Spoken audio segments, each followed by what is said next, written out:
Question number 3। तो question number 3 पढ़ते हैं। तो इसमें क्या कहता है, from the following matrices identify diagonal, scalar and unit, जिसको हम आइडेंटिटी मैट्रिक्स कहते हैं। इनमें से इन मैट्रिसेस के अंदर से हमने अब ये मैट्रिक्स को फाइंड करना है, आइडेंटिफाई करना है कि कौन सा मैट्रिक्स कौन सा है। तो इसमें हमने देखना है सबसे पहले diagonal, scalar and unit matrix. Unit matrix मैंने आपको पहले एक्सप्लेन कर दिया, अब मैं आपको डायगोनल और स्केलर मैट्रिक्स की डिटेल से समझाता हूँ। डायगोनल मैट्रिक्स हमारे पास क्या है, a square matrix A is called a diagonal matrix if at least any one of entries of its diagonal is not zero and non-diagonal entries are zero। तो इसमें हमारे पास ये एक एग्जांपल में हमारे पास मैट्रिक्स है जिसमें ये डायगोनल्स, ये लाइन जो है ये हमारे पास एज अ डायगोनल कहलाती है। तो यहाँ पे देखा जाए तो कहता है कि इसमें इस लाइन में, इस डायगोनल में हमारे पास जो एंट्रीज होंगी वो नॉन ज़ीरो होंगी, मीन्स कि ज़ीरो के अलावा होंगे। 1 2 3 4 कोई भी नंबर्स हो सकते हैं। तो ज़ीरो के अलावा जो वैल्यूज़ होती हैं उनको हम क्या कहते हैं, नॉन ज़ीरो या नॉट ज़ीरो। वो डायगोनल्स हमारे पास कौन सा मैट्रिक्स कहलाता है, डायगोनल मैट्रिक्स। जैसे यहाँ पे 1 2 3 लिखा हुआ है, इन डायगोनल्स में 1 2 2 लिखा हुआ है, और इसमें क्या लिखा हुआ है 0 1 2। इसमें हमारे पास ये सारे के सारे एंट्रीज जो हैं ये डायगोनल्स में हैं, इनको कहते हैं डायगोनल मैट्रिक्स। नेक्स्ट आ जाता है scalar matrix. A diagonal matrix is called a scalar matrix if all the diagonal entries are same and non-zero। कहता है कि इसमें हमारे पास जो सारी की सारी एंट्रीज हैं डायगोनल्स की वो सेम हो सकती हैं। वो 2 2 2 हो सकता है, 3 3 3 हो सकता है, 4 4 4 हो सकता है। मतलब यहाँ पे इसके कहने का मतलब क्या है कि डायगोनल्स में एंट्रीज हमारे पास क्या होंगी, सेम होंगी। और के किसके लिए इस्तेमाल किया गया है, एज अ कांस्टेंट इस्तेमाल किया गया है, ठीक है। और नेक्स्ट आ गया है आइडेंटिटी मैट्रिक्स। पिछले क्वेश्चन में भी मैंने आपको एक्सप्लेन किया था कि आइडेंटिटी मैट्रिक्स हमारे पास क्या है। तो इसमें हमारे पास इस डायगोनल की वैल्यू सिर्फ की और सिर्फ क्या होती हैं, 1 होती हैं, ठीक है। और इसमें सारी की सारी एंट्रीज 1 होती हैं। अब हम देख लेते हैं क्वेश्चन नंबर 3 में कि क्वेश्चन नंबर 3 में डायगोनल, स्केलर और यूनिट मैट्रिक्स कौन कौन से। अगर फर्स्ट को देखा जाए तो फर्स्ट हमारे पास कौन सा है, मैंने बताया था कि डायगोनल्स में ज़ीरो के अलावा जो वैल्यूज़ होती हैं, नॉट ज़ीरो होती हैं, वो हमारे पास स्केलर मैट्रिक्स होती हैं। तो यहाँ पे हमारे पास हमारे पास कौन सा मैट्रिक्स है, स्केलर मैट्रिक्स है। और अगर हम देखें तो हमारे पास एक और इसके अंदर एंट्रीज देखें तो ए हमारे पास ऐसा क्या है, स्केलर मैट्रिक्स है। बी को देखा जाए तो यहाँ पे हमारे पास बी जो है वो हमारे पास एज अ डायगोनल है। मैंने बताया था डायगोनल मैट्रिक्स के अंदर नॉट अ ज़ीरो और नॉट आइडेंटिटी मैट्रिक्स, मींस कि इसके अलावा कोई भी नंबर यहाँ पे आ सकता है।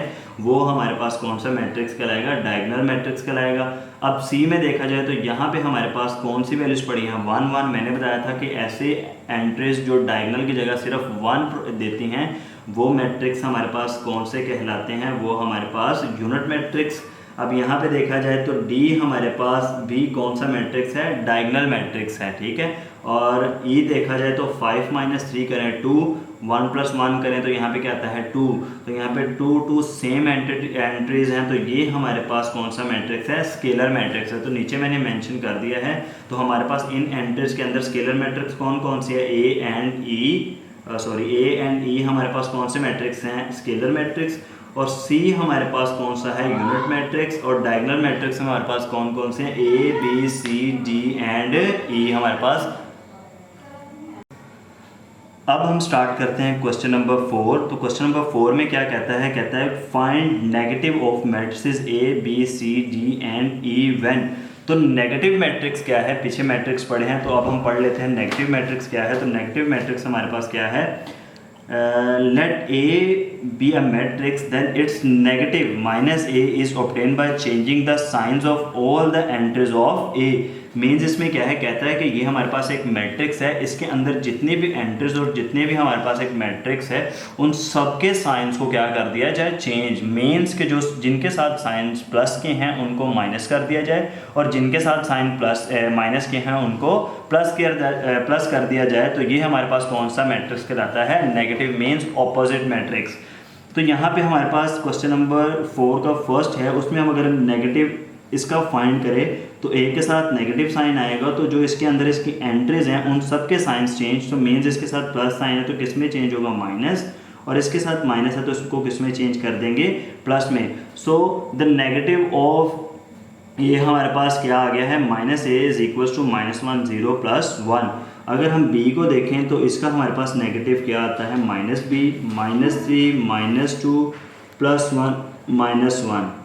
इसी तरह हम c को देखें तो नेगेटिव c होगा, तो इसके सबके साइन चेंज, तो मैं सबके साइन चेंज कर रहा हूँ, जिनके प्लस हैं उनको माइनस में चेंज कर रहा हूँ और जो माइनस में है उनको प्लस में चेंज कर रहा हूँ। नेक्स्ट हमारे पास इसका d का क्या आता है, तो यहाँ पे देखा जाए तो ये दोनों प्लस के हैं तो ये किस में चेंज होंगे, सॉरी माइनस के हैं तो प्लस में चेंज होंगे और जो प्लस के हैं वो माइनस में चेंज होंगे।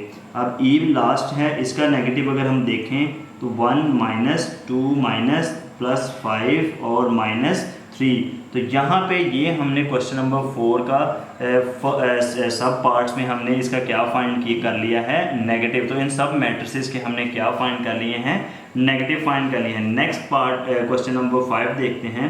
तो क्वेश्चन नंबर 5 में क्या कहता है, find the transpose of each of the following matrices. तो मीन्स हमने अब इनके ट्रांसपोज फाइंड करने हैं। तो ट्रांसपोज कैसे फाइंड करते हैं वो हम इसकी डेफिनेशन में देख लेते हैं। तो ट्रांसपोज का क्या मतलब है, ट्रांसपोज में क्या करते हैं, a matrix obtain by changing the rose into columns और कॉलम्स इनटू रोज। तो ट्रांसपोज में क्या करते हैं, ट्रांसपोज में हमने क्या करना होता है कि जो रोज हैं किसी भी एक मैट्रिक्स की उसको कॉलम्स में चेंज कर देना है और जो कॉलम्स हैं उनको किस में चेंज कर देना है, रोज में। तो यहाँ पे करके देखते हैं। तो ए का अगर मैं ट्रांसपोज फाइंड करूँ तो हमारे पास ये वैल्यूज़ हैं। तो अगर मैं इसका ट्रांसपोज फाइंड करूँ तो मैंने अभी बताया कि जब हम किसी भी मैट्रिक्स का ट्रांसपोज फाइंड करते हैं तो ये हमारे पास जो रोज़ हैं वो कॉलम्स में और कॉलम्स जो हम किस में, रोज़ में। तो अभी ये कॉलम है तो हम उसको किस में चेंज कर देते हैं, रोज़ में चेंज कर देते हैं, ठीक है। तो अगर मैं b का ट्रांसपोज निकालूं तो b का ट्रांसपोज कैसे निकलेगा, 5 1 6। तो कैसे निकाला मैंने इसको, इसका ये कॉलम था तो कॉलम को सॉरी रो था तो रो को किस में चेंज कर दिया मैंने, कॉलम में। अब यहाँ पे c ट्रांसपोज अगर मैं निकालूं तो c ट्रांसपोज कैसे, ये कॉलम है तो कॉलम को किस में चेंज कर दूंगा, रोज़ में, और रोज़ को किस में चेंज कर दूंगा, कॉलम्स में। तो हमारे पास a का ट्रांसपोज ये आ गया, b का ट्रांसपोज ये आ गया और c का ट्रांसपोज ये आ गया हमारे पास। अब हमारे पास आता है d। तो d का ट्रांसपोज अगर हम निकालें तो मैं क्या करता हूँ, इस रो को किस में चेंज कर देता हूँ, कॉलम में, और नीचे वाली रो को किस में चेंज कर दिया, कॉलम में। तो ये हमने निकाल लिया उसका ट्रांसपोज। अब हम e का ट्रांसपोज निकालने लगे हैं। अगेन सेम, रो को किस में चेंज कर दिया, कॉलम में, और कॉलम को किस में चेंज कर दिया है, रो में। लास्ट पे अगर देखा जाए तो f वाले में, f में क्या करेंगे, सेम एज इट इज़, रो को किस में चेंज करेंगे, कॉलम में, और कॉलम को किस में चेंज करेंगे, रो में। तो ये हमने सबके क्या फाइंड कर लिए हैं, ट्रांसपोज। तो इस तरह आपने इन सब मैट्रिसेस के क्या फाइंड कर लिए, ट्रांसपोज फाइंड कर लिए। अब हम स्टार्ट करते हैं क्वेश्चन नंबर 6। तो क्वेश्चन नंबर 6 में कहता है verify that if a is equals to this and b is equals to this then a transpose into transpose equals to a and second part में b transpose into transpose equals to b। तो मैं first part को start करता हूँ। तो first part में a values हैं तो मैं लेफ्ट हैंड साइड को सॉल्व करूँगा जिसमें a ट्रांसपोज इंटू a है। तो इसमें भी हमें रिक्वायर है, सबसे पहले हमने a की वैल्यूज़ लिखनी है। तो a की वैल्यूज़ हमारे पास क्या है, 1 2 1 1। तो उसने लेफ्ट साइड पे हमने ये फाइंड करना है। तो मैं क्या करूँगा, सबसे पहले मुझे इसका क्या करना पड़ेगा, ट्रांसपोज लेना पड़ेगा। तो ट्रांसपोज में क्या करते हैं, मैंने आपको पिछले क्वेश्चन में बताया था कि रोज़ को किस में चेंज करना है, कॉलम्स में, और कॉलम्स को किस में चेंज करना है, रोज़ में। तो यहाँ पे मैं अगेन इसका क्या करता हूँ, अगेन ट्रांसपोज। तो यहाँ पे मैंने क्या लिख लिया, अगेन ट्रांसपोज। तो ये अगेन ट्रांसपोज कैसे लेंगे, a transpose into transpose is equals to उसके राइट साइड पे जो वैल्यूज हैं उसका ट्रांसपोज।